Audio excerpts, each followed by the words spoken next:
Hey,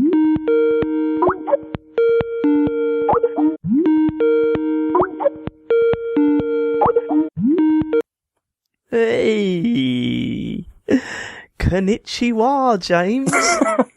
See, that's amazing because it's like, yeah, you're just trying to wind me up. Yeah. It's so easy just to like purposely like pretend that I don't know the difference between Japan and China, and then watch you have a meltdown over it. It's brilliant. See, the thing is you should have called me maybe about a week ago or 2 weeks ago, would be even better.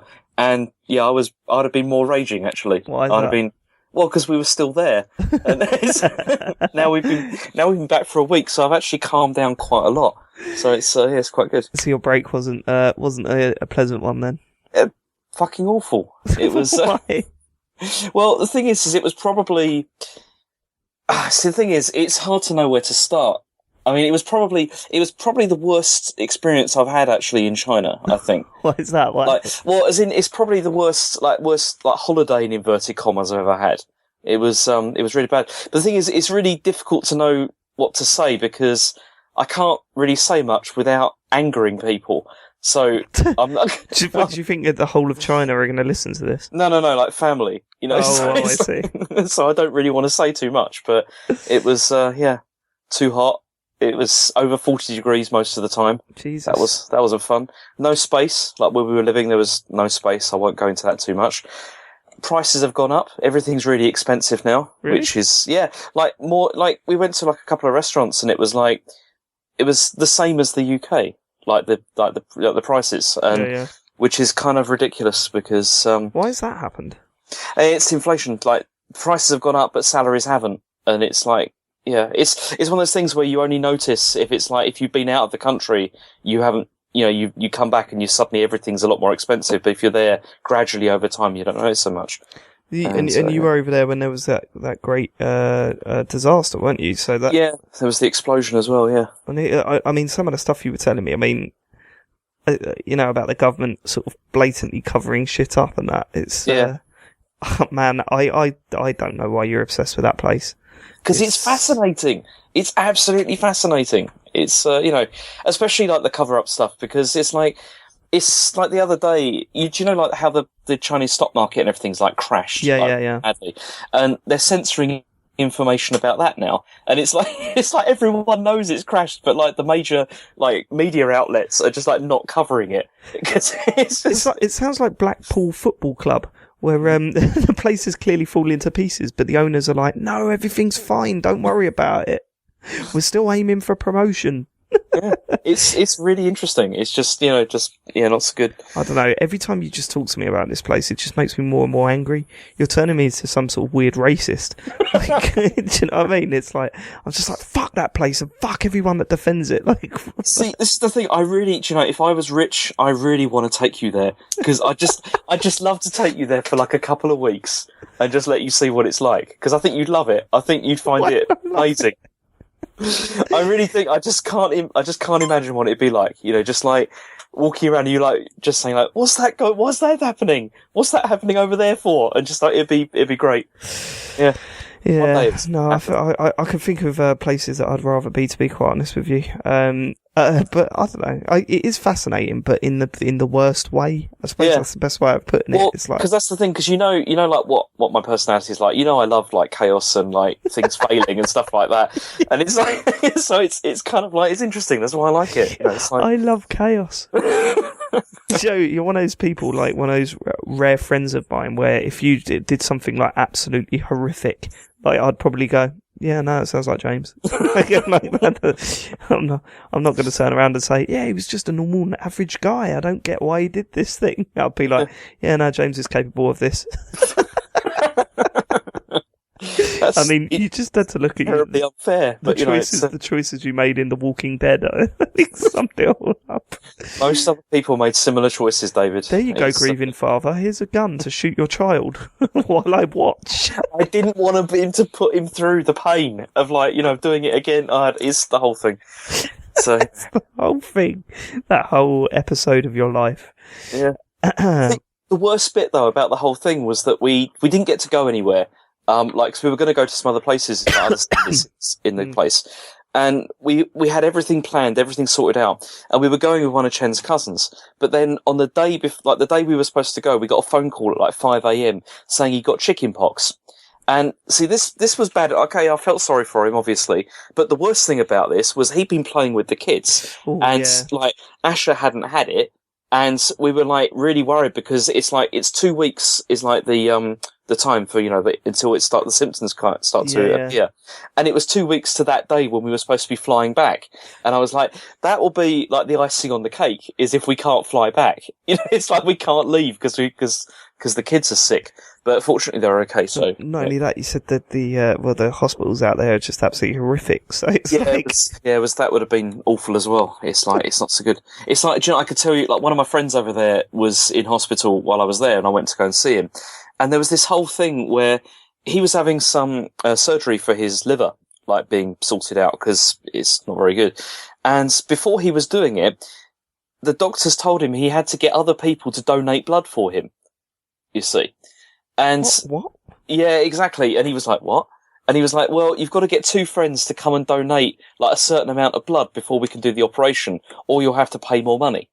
And so this was like a whole other thing. It turns out they're bartering. They're actually bartering with people's lives. Like, well, no, it's because the blood stocks are really low at the moment, and it turns out that this is one of the possible reasons for the blood stocks being low is because it turns out there was a company where you could go and donate blood, and people were going there and donating the blood for free. But then the company was then selling the blood to the hospitals, because they were saying, oh, it's an administrative fee, etc. Yeah, and then everyone was like, hang on. You're literally taking my blood and selling it. And it's so loads of people were like, we're not going to do that anymore. So then, hence the low down. But I read that there was a big drive of Chinese people giving blood after the explosion. Yeah, after Tianjin, there was the whole loads of people giving blood, which is a good thing. But this is before, and it's funny because my friend, he came out of hospital and he came out of the surgery and he was white as a sheet, like really, really, really white. And I just said, I wouldn't be surprised if they took more from you, because they were selling it or whatever. But it was kind of. God, I shouldn't laugh really. It's absolutely shocking behaviour. It was really, really terrible. But so that wasn't good. And also, so we couldn't go anywhere. We had the kids with the jet lag and not accepting being in China as well, which wasn't so good. What do you mean not accepting being in China? Well, it's because, thing is, if you go there as an adult, there's a lot of things you can just chalk up to being like, it's just different here. But, kids are not so adaptable with things like that, as in, they just don't understand why. The first time, Rachel went to the bathroom, went to a restroom to go to the toilet, and there wasn't a toilet in there. It's because it's like a hole in the ground kind of thing. And she walked in and she was like, where's the toilet? And it was it was just like a whole thing. And then she wanted to go back again because she was just fascinated. She was like, how does that happen? See, what you're saying, just that sounds exactly like how I'd react to things. Sorry, James. Where's the toilet? It's there. It'd be like a child. So there was just lots of stuff like that, and food and that kind of thing. So what I've never understood with those, those toilets that are just a hole in the ground. How can you have a proper shit in one of those? I don't get it. Well, this is what everyone says. Everyone says that it's supposed to be better for you, actually. No. It's because it's the release is easier or whatever. But, you can, it's just not very comfortable. It's, fuck that. I want to be comfortable when I'm having my poos. Yeah. Well, put it this way, you're not going to be you're not going to sit there and read a book or whatever. Fuck that. Ironically, I did one time I went into one restaurant and I went to the bathroom and because sometimes there's not doors on either. So you walk in and then you're just like, oh. This is the man shitting in the corner. Yeah. And there was this guy and it was quite amazing. He was doing that. He was smoking and he was using his mobile phone at the same time. And you're just thinking, that was pretty amazing. It's, yeah. Did you just stand there clapping him? I was like, oh, sorry. I don't want to see that. It was pretty horrible. But, Right, okay. I've got lots to talk to you about. Yeah. I've been playing a lot of games since we last spoke. So I should probably talk to you about them. Don't worry if you're listening to this. We will get to the Dark Souls chat. There is some Dark Souls chat to be had. There is stuff that's happened, yeah. But right now, because we literally haven't spoken for over a month, have we? So it's it's actually, I've got to tell you a couple of things. First off, Batman. I played through Batman since we last spoke, and my god, that game is fucking unbelievable. You know me, I'm not really a superhero guy. Like, I don't like the superhero films, and I liked Asylum, but I didn't. Did you play any of the Batman games? Yeah, I've played Asylum, but I didn't play Arkham City. Yeah, see, because I played Asylum and really liked it. I didn't like City as much. But mainly because it dropped all the clever shit that Asylum does. Do you know what I mean? Like, the cool thing about Asylum was that Batman was slowly going mad, and that was affecting the game you were playing, and that I thought was really good. They kind of dropped that stuff for City, and I didn't really, it was good. Like, it was alright. I could see why people appreciated it, but it didn't have enough there to push me to the end. Like, Arkham Knight is like a return to form for me personally. It is so good. It's so good.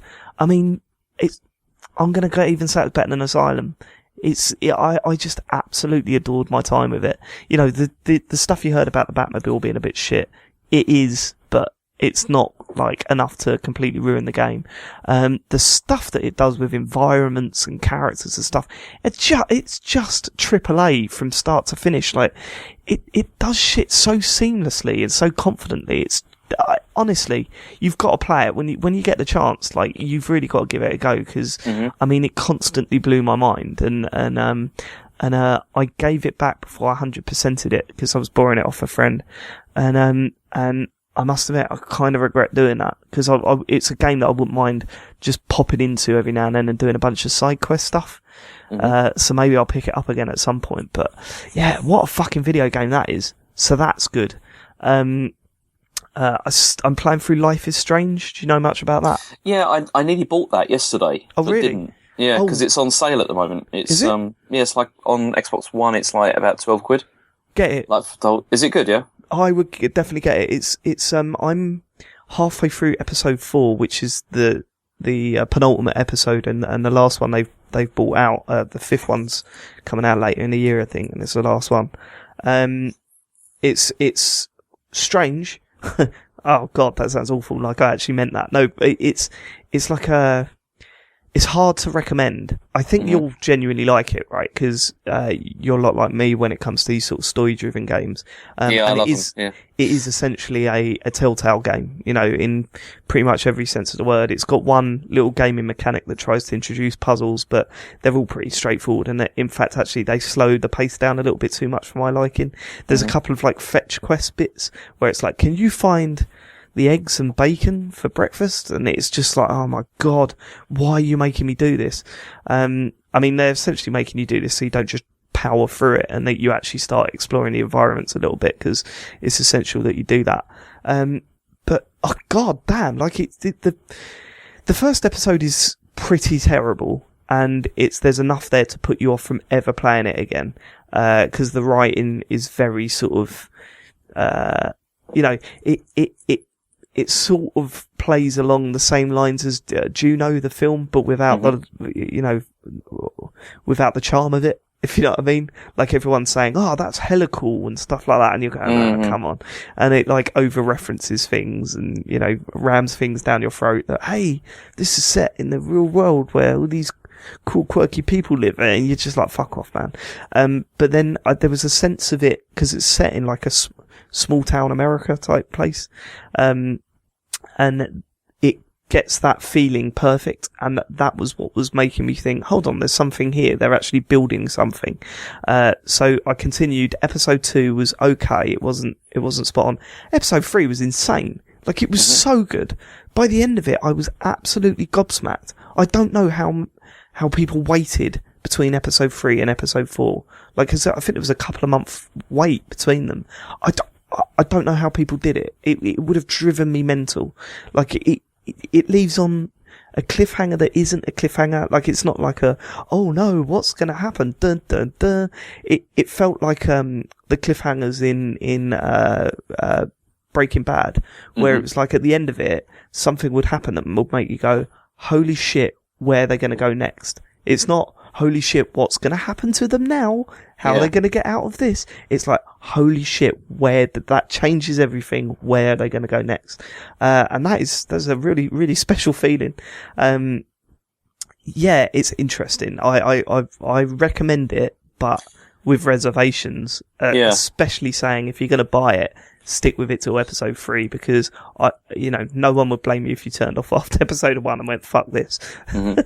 But, yeah, very, very good. I've been enjoying that. And the last one I've been playing is Mario Maker, which is, so much better than I thought it would be. It's unbelievable. I don't see it as like a game changer or, something that I'm going to be playing forever. But what it does exceptionally well. And it's got some beautiful touches in there to absolutely, like, that smack you in the face. The problem is, a lot of it's being spoiled. A lot of people are uploading stuff to YouTube and spoiling things. And I just kind of think, that's a shame, because the first time I played Mario Maker, I thought it was a Mario, it was a game where people create Mario levels, but it's not really that. It's just full of surprises. Like, you'll be playing a level that looks like, World 1-1. Like, there's a Nintendo level. How do I do this without fucking spoiling it? Yeah, can you don't say too much, because I'm getting it. It's like, I bought it like a while ago, but it obviously hasn't turned up yet. I don't really want to spoil things. I don't really know much about it. No, keep off of YouTube. Don't watch any videos or anything. But there's just a lot of stuff that you just wouldn't expect to happen. And a lot of stuff that you wouldn't expect Nintendo to let happen, which is very clever. Like, there's an option where there's like a button where you can record your own sound effects and stuff like that, which you just... Really? Yeah. So you kind of think, how could Nintendo let that happen? Because I can literally make a level where Goombas come out their pipes shouting cunt. Do you know what I mean? Like, it's I'm just thinking like using porn sounds or, all that sort of stuff. Yeah. The thing is, I don't think I've not unlocked that yet. You unlock stuff daily as opposed to by doing stuff. You can unlock stuff you can unlock these things called masks, which I won't ruin for you, but you can unlock them with amiibos or by playing other people's levels and stuff. But I don't think, like, obviously with the sound effects, I don't think you can upload levels with those sound effects, which makes sense. So you can only play them locally. It makes absolute sense, James. I know. It's a shame, but you can totally get it. One of my favourite touches is that you're not allowed to upload a level unless you complete it from start to finish. Mm-hmm.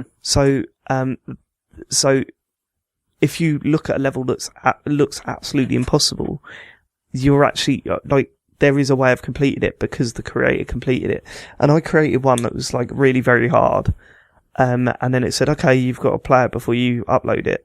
So, and I was getting frustrated with my own level. And I was like, that's when you go, yeah, brilliant, excellent. That is a great little thing to make people do, because I was getting pissed off with myself. Like, oh, why did I put that there? Fuck's sake. Yeah, it's very clever. Very, very clever. I've seen one video which really impressed me, and it was one of the reasons why I wanted to get it, where some guy, he just said, okay, Nintendo aren't making Metroid games anymore, or at least not good ones, so I'm going to make my own one in this game. And what he did was because you know like how Metroid games work, where it's like, you have like an area you can't get past because you need something from another area that you then go and get it. Yeah. So he did that. And it was like he designed it so there was like certain areas you needed like certain power-ups to be able to get through and everything. Yeah. And he was like, it worked really, really well. I mean, the big problem with it was that, it's like the 5-minute time limit, so he was like, that's the problem with this. Like, you can't, he wanted it to be much more detailed and everything, but, it worked really well. It looked really cool. That's the kind of thing that was interesting. It's like, making like your own, like, design like that is some of the ideas that are coming out are really funny. Have you seen the Winners Don't Do Shrooms? No.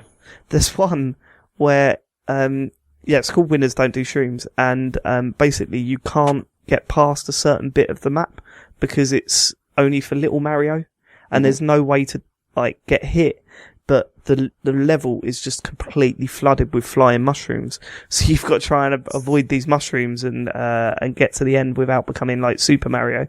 Otherwise, you get stuck. And I just thought it was a neat little idea, like a little twist on the game and stuff. Yeah, I mean, it's better than I ever expected it to be. And it's better than it even needs to be. Do you know what I mean? It's got stuff there that you wouldn't, like that you would, if they said this wasn't in the game, you would completely accept it. You wouldn't question it. But, the fact that it's there and there's all these bits and pieces to fuck around with is just, and the creation tool is just so simple. It's wonderful. And the more you experiment with it, the more you get out of it. Like, I didn't even think to add a mushroom to an enemy, but when you do that, it makes them massive. And you just go, yeah, well, of course it does. And that's brilliant. Just stupid little shit like that.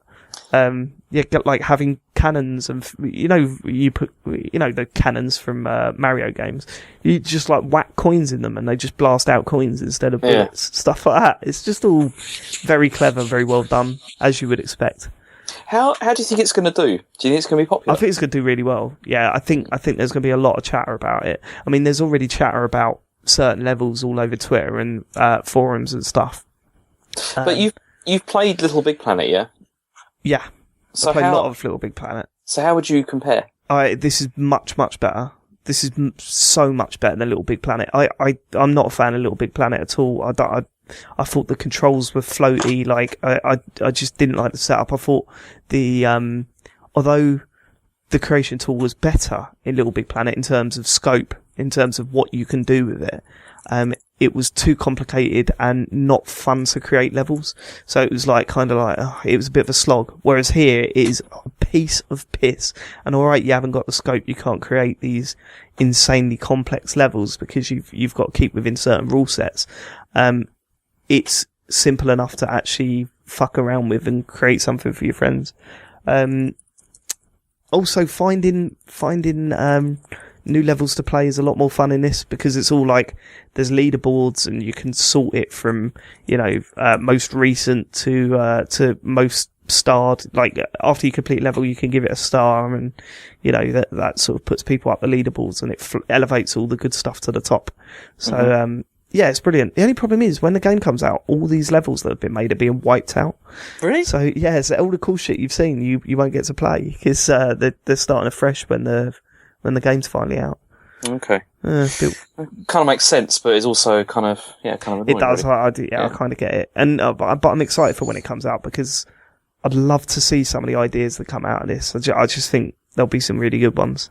So yeah, excited, very impressed as well. Very impressed. That's good. I like it. Yeah, I'm looking forward to it turning up because it was pretty cheap as well, which is good. How much is it? I paid, I think it was like 25 quid, like pre-order, which, I thought, I mean, that's pretty good. For that price, it's incredible. I think for 40 quid, there would be a bit of a, is this worth the money? Because it is just Mario levels. Do you know what I mean? There's no, and the problem with these games will always have is that there's no overall goal. Do when you're playing a Mario level, you're working towards a goal. Be that collecting special stars or progressing along the. Yeah. Well, it'd be a bit like Microsoft releasing like Halo with just Forge mode.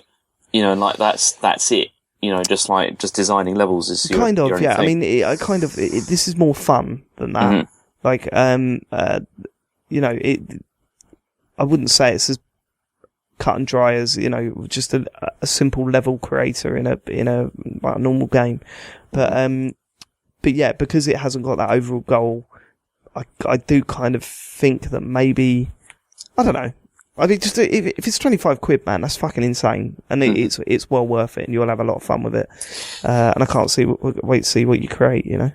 See, this has been one of the plus things about. Okay, this sounds terrible. One of the plus things about the death of the Wii U really is that games when they come out, you can get them really cheaply.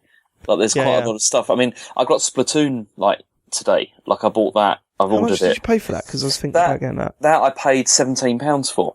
Wow. And that's like, for that's not bad. That's really not bad at all. And it's like worth a go for that, so, yeah. It's still got a player base as well, by the sound of it. Yeah, it sounds like a lot of people are still playing it, so, yeah, it's definitely worth a try. But, so this is one of the good things. It's a bit like when the Dreamcast died, it was the same thing. Everything was dirt cheap. And so it was, yeah. HD DVD. Yeah. Yeah, no, well, I like what I play of the, I didn't tell you, did I? I put on Mario Kart for the first time in God knows how long, this morning, I think it was. Yeah. I played that yesterday. It's still amazing. And it looks fantastic. Harry absolutely fucking lost his shit because he doesn't remember it because I only really played it when he was like a small baby or whatever.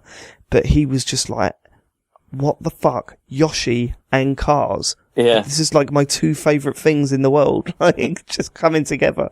Yeah. Like, he absolutely loves Yoshi because I've been playing a lot of Yoshi Woolly World.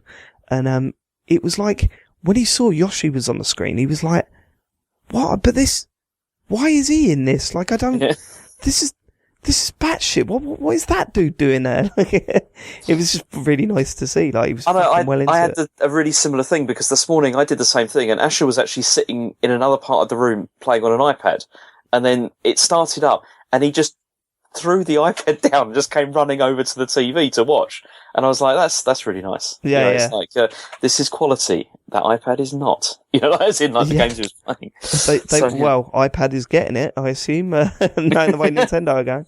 But, like, I don't know. Yeah, it's just really nice to see that Nintendo have still got that magic to absolutely, like, fascinate the youth. Yeah, well, definitely, because, like, I mean, at the moment, Rachel's obsessed with Animal Crossing. Like, she's been playing that. She's really into it. I mean, she can't even read, like, because she can read, but not a lot yet. But she can still get her way around because of the way it's designed. And she just spends ages just like designing dresses and stuff like that and like shirts and things and just loves it. It's really nice. Like she keeps coming up to me and saying, can I have the small Wii U? And no, the 3DS. It's like, do you have to correct her? I do correct her every single time. Yeah, it's like I think you'll find it's a 3DS. The new 3DS, I believe they're referring to it as, and what weird console that is. Yeah, right. Okay. Yeah, did you have anything games related? Yeah, to... I do, but very briefly because I didn't play a lot. I played Nintendo Pocket Football Club while I was away. Do you remember that? Yeah, everyone's raving about that, but it's rubbish. It's okay. It starts off okay, but then it becomes really repetitive and boring, and I deleted it because I was like, this is just not fun. It's just really not. It's in the beginning it's kind of interesting, but it doesn't go anywhere. Yeah. And, it's the fact. Do you get that thing? I don't know if you do. Where it's like if you play a football game, it's really hard to feel immersed if it's not like real stuff. Absolutely. That's one of my biggest problems with Pro Evo. Like, I mean, I don't know if you played the demo yet, but the new Pro Evo is incredible. But there's still that side of me going, I don't know if I could play as London Blue. Exactly. And that's how like Nintendo Pocket Football Club is the whole thing's like that. It's all just like made up names and it's like, it's hard to care. That's the problem. You just don't feel like there's a connection between you and the players so much. And, it's just not so fun. If it's done right, I think it could work. Because one of the things I do like about PES is Master League mode, starting with like unknown people. And then you start to build your own like sort of fake relationships in your head about these players on the pitch. And that's mainly done because you don't know them in real life. And, so I get that. There's a place for it, but only when it's done right. Otherwise it's just, it's just a fucking mess. Yeah, but this whole game it's a numbers game. It's all about just, because you don't actually play the games, you just watch them. Oh, that's right, yeah. And it's just a bit boring. It's not very fun. And it is all about the numbers, Have Nintendo ever got football right? No, I don't think so. Well, I'm sure somebody's going to say Mario Super Strikers or whatever, but no, it's not. It's not football. Stupid. It's not football. No, but like yeah, it's weird. It's just one side of gaming they've never been able to do. Unless I'm missing something. I probably am, but I can't remember them ever getting football right. So there was that. Then I finished the Phoenix Wright trilogy, the re-release on 3DS. Still amazing. Although the second game is the low point in the series. It's not that great, but the third one is brilliant still. So that's still great. What did the second game introduce? it introduced the. I think no, hang on. Was the Cyclops in the first game as well? I can't remember. I don't think they were. What's the Cyclops? You know the Cyclops. You know the things where you have to like. Yeah. Use the stone to like break the locks on. I think that was in the. No, that was definitely the second game. Yeah, I'm pretty sure. The problem with the second game is it's just the stories aren't very good. Yeah, they're not very interesting, and that's the characters aren't really that interesting. So, but the third game much better. It was because the other one it just felt like the stories were really drawn out, like they just went on far too long. Yeah, and just not really fun. But the third game's still brilliant. And then I was going to play Majora's Mask, but I couldn't be bothered, and that was it. Have you ever played Majora's Mask? Yeah, I finished it ages ago on N64. Were you one of these people that think it's better than Ocarina of Time? No, it's not better than Ocarina of Time, but it is very good. It's really, really different to Ocarina of Time. And it's one of those games where, because it's all based on the time travel mechanic. It's all like about time and about controlling time. And because of that, once you get to the stage in the game where you can control time like perfectly, it's a really, really good game. But in the beginning, for the first, couple of hours before you get that ability to like really do it properly, it's not so fun because you just feel this constant pressure that the day's going to end, and it's it takes a while to get to when it gets good, if you see what I mean. Yeah. And that's one of the reasons I couldn't be bothered, because I played it for about 3 hours and I was just like, I'm not feeling this at the moment. I have to go back to it another time. And I missed Dark Souls. Yeah, that was the big problem.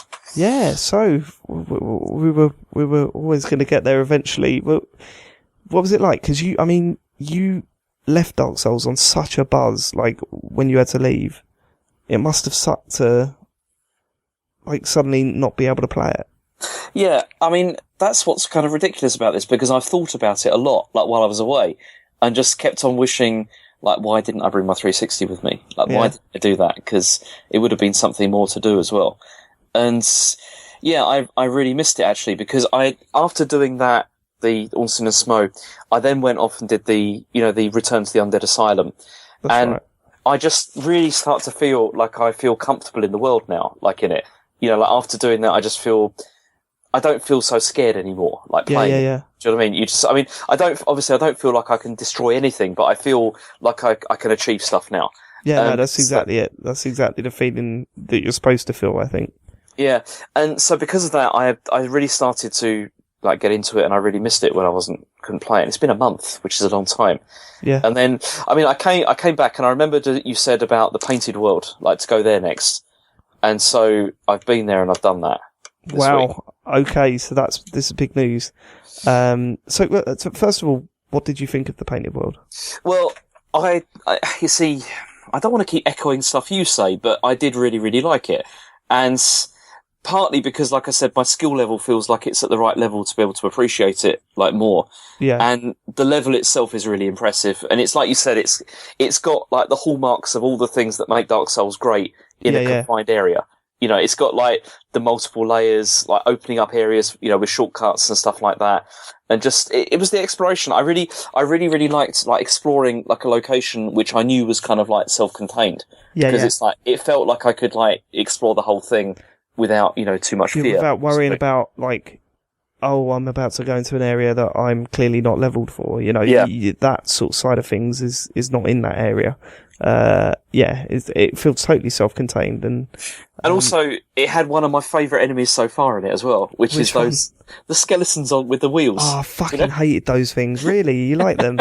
I just thought they're just really funny. Like they just suddenly appear. Yeah, and they're just fucking stupid. But like, they used to kick my arse, man.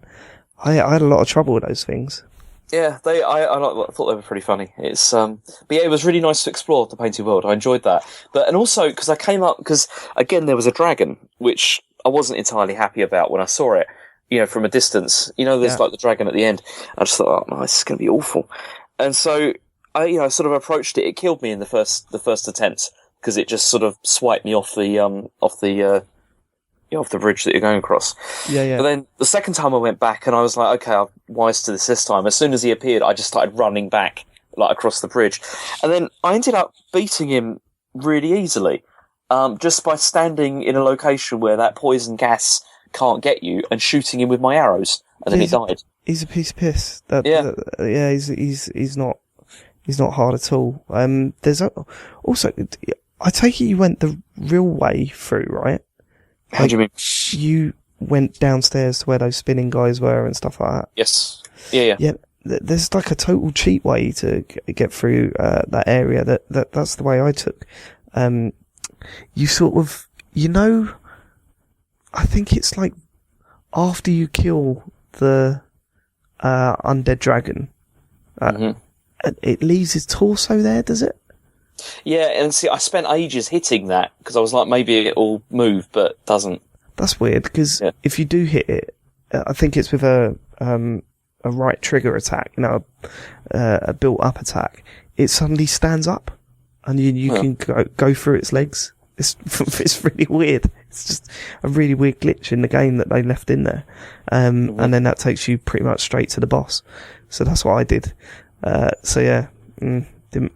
just got really pissed off with losing where I was down. When you go downstairs and it's those spinning things. It is. It is a bit confusing, like initially. And it's, but it was really, I just really, I like the aesthetic as well of the place. And there was also those weird things with the shields. The ones that are like, I don't know how to describe what they are. The ones that are in the courtyard. Yeah. That have got like the massive spears and they move really slowly. They were really weird, weren't they? Yeah, because they're really strange because they move really slowly. They can kill you, obviously, but it feels like they're a boss or something, but they're not.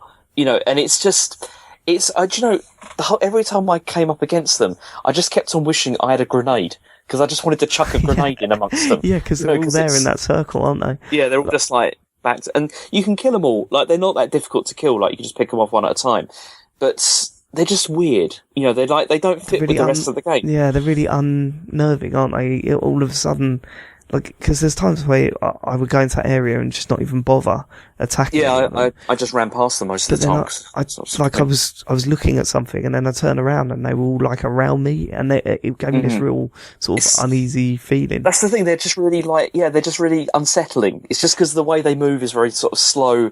But then they can sort of quickly sort of surround you. It's kind of, not very, I didn't like them. The other good thing that you've got is, because you're using the Fury Sword, the enemies in that area let off a toxic gas every time you kill them, but they don't let off that gas if you use a fire weapon. So that area can be a fucking nightmare for people that haven't got a fire weapon when they enter it. Right, okay, now the big question. You got to what's-her-face at the end. What was her name? Priscilla? Was that her name Priscilla? Yeah, I don't know. I can't remember. Oh, God, I need to look it up. I can't. It's against the rules. It's really that's going to be really embarrassing if her name's not Priscilla, because that is a really weird name to pluck out the air for an enemy in Dark Souls. Oh yeah, you got to that enemy at the end, Sharon. Do you remember her? So it's Tracy. Yeah. So what did you do? Well, I didn't fight her. Ah, that's interesting. I ran. Why not? Because I couldn't be bothered, to be honest. And really? Yeah, I thought about it. Yeah, kind of. I thought about it, and I just thought, why do I need to fight this thing? It's like it's giving me an out, and I just thought maybe there'll be a story like consequence to this as well. Like if I don't kill it. Why do you need to fight anything? How about that? I thought about that, James. Why are you there? Well, no, I didn't see the point because I just thought, I know, I've got the Fury Sword now, which you told me is going to be the thing that I'm going to use probably to the end of the game, yeah? It's the only thing that I'm going to suggest using, yeah, but, well, apart from when you go to, the catacombs. Mm-hmm. You'll need to switch it up then, but, yeah. So then I just thought, apart from getting souls from her, what other benefit is there, to doing it? I'll tell you, I fought her. Is it easy or difficult? Basically, throughout the game, you could commit sins. Mm-hmm. And they things like if you attack Andre or if you do things wrong, whatever. And hold on. Oh, excuse me. That was weird. Hold on. Nice. Yeah. And see, that would have been a really good sound effect for Mario. Yeah, that's good. And you can wash yourself of sins from the guy after you beat the gargoyles. Yeah, I remember. Yeah. But basically, that's considered a sin by the game. But it's if you take her on. but if you, there's no benefit from not doing it. Yeah, you won't get into trouble. It won't block anything off from you or anything like that if you attack her. It's basically kind of like a moral, the only real sort of moral choice. It's like you've entered this world, you've started attacking and killing everything in this world. Yeah. You know, she's basically bollocked you for that, and it's whether you continue on your murderous onslaught or not. See, I got that. Like, she said, "Oh, like, you don't belong here and all that. We're peaceful here." But that's bollocks. Yeah, because as soon as I appeared there, they start attacking you. Yeah. See, one of the reasons I didn't attack her was because she didn't attack me, and so I just thought, well, there's no need, you know, in this case to do that. Because I remember before, like, when I accidentally killed one of those, like an NPC, and so I thought that's not good. But yeah, that's not true. I was attacked by everything in there. As soon as you appear there, they attack you. Yeah, I do kind of wish that the place was full of enemies that didn't attack you until you strike one of them, and then they all start attacking you. I mean, they could have done something like that where there was some sort of reward that you could get if you did kill something. If you see what I mean, so it's like you're making a choice there. Are you going to kill, or are you going to to get the reward or not? But yeah, well, you get souls and stuff, but I don't see what you're saying. Was this the area with those weird flying things as well? Yeah, they're like harpy kind of things, like they fly down and yeah, those things were pretty unsettling too, because you could see them in the distance for ages, couldn't you? Yeah, and then you watch them swoop down. It was fucking well creepy. Right. So I attacked her, and I'm happy that I did because I really enjoyed the battle. Mm-hmm. Like it was unlike any other battle in Dark Souls, really. Basically, she can go invisible, and you've got to watch the footprints in the snow to find out where she is and stuff like that. And it helped me with my confidence in the game as well, because up until that point, I was way overly cautious. And then that was the enemy that sort of taught me that, hey, you don't always need to be overly cautious. In fact, sometimes it benefits if you go into it really aggressively. And yeah, I just really enjoyed that battle. And it felt like a good end to a really good area. So, I'm glad I did it, but I don't blame you for not, if you know what I mean. I mean, I went back there as well, like later. Because I don't know where to go now, do I? Because I did this and I've been waiting to talk to you so I can find out where you want me to, to go next. Well, let's talk about that. Yes, where am I going? I don't really know where to send you next. I know where you can go, but I'll tell you why I'm freaking out. The next area I went to was a place called Londo Ruins, I think. And the reason why I'm hesitant to take you there is that the boss is a fucking dickhead, and it's probably best that you do it once you've leveled up a bit. But at the same time, we've always followed what I did, so maybe we just do it. Mm-hmm. What do you think? You mean go to, where is it? Say again? Londo Ruins. It's I vaguely remember going there before by accident once. With the ghosts in the water. I don't remember that. Okay, let's do it. Right, I was thinking about sending you to the Duke's Archives first, but no, we'll save that for later. Let's push you through the way I went, and you're probably really going to hate either this area, which I think the area is actually not too bad, but the boss at the end of it is just a complete fucker. It's just awful. It's one of the worst bosses in the game. But let's do it, shall we? Right. So do you know where it is? No. Can you refresh my memory? It goes to filing. Well, you got to do something first. First of all, you need to ascend one of your weapons. What does that mean? What do you mean? Need to. I think you've got to make your weapon divine, or a weapon divine. No, you don't. No, you don't have to do that. Sorry, I'm thinking of the catacombs. I'm getting confused. What you need to do is make sure that you've got transient curse in your inventory, and make sure you've got. How do I get that? You've probably picked it up. It looks like a little hand. Have a look for you. Oh, yeah, that I picked up actually in the painted world, whatever. Cool. I'm pretty certain I saw one, because I was going to ask you about that, because it looks really weird.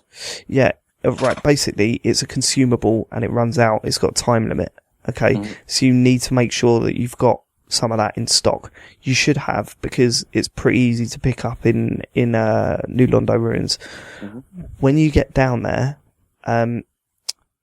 but basically, you go to Firelink Shrine, and you go down the steps, and there's a lift that takes you right the way down. Yeah, I remember that, yeah. Go there. Now, usually you go through the Drakes. Oh my god, my brain is so bad tonight. The Valley of the Drakes. You usually go from there, Valley of the Drakes, and then down to Blighttown. This time, don't do that. Look over through the water across this whole area, and there's a bunch of ghost houses. Basically, you need to use that curse to take on the ghosts. If you don't, then you can't kill them. So you need that curse activated. And then just keep your eye on it, because it will run out, and you will need to use another consumable. Then how am I going to get more of them? Well, they drop them. The ghosts drop them quite regularly, so you should be alright. There's also a dude down there that sells them, but you'll need to find him eventually. Or if you don't want to deal with that, you can go down to the depths, get cursed, and then you can kill them, no problem. But then you're running on half a life, and you don't want to do that, especially with this boss. So, I would say make sure you've got enough of these curses in the inventory. Make sure you've got them equipped, and then activate them just before you start attacking. I think they last for about 3 or 4 minutes, so just keep your eye on them, and then trigger it again next time you need it. Should be alright. Yes, this sounds really annoying. I'm not looking forward to this. The area's not too bad. There's lots of interesting stuff down there, and there's some really horrific shit. But as I say, the boss is just a fucking nightmare, and just good luck with that. Is it Ornstein and Smough nightmare, or? No, because I think it's a different level of nightmare between Ornstein and Smough, because the battle's not even fun. There's nothing to the battle that's fun about it. And again, you've beaten Ornstein and Smough, you can beat these guys. It's just, it felt for me that this was the only point in the game where it was like a stat gate. It's not. I mean, you can still kill the guy at any point, but like, it was like, the way I beat, basically they're called the Four Kings, right? And the way I beat them was by standing next to them and swishing my sword. And that was it. And then I was dying constantly, so I went off, upgraded my sword, did exactly the same thing, and then I got past them. And I was like, okay, great, brilliant. But yeah, that was only because I was not that good enough to avoid their attacks. Their attacks feel too random as well. It's a mess. Still not the worst boss in the game, but it's up there. Okay, cool. That's your plan. All right. That's what you do. Hang on. So tell me the location again.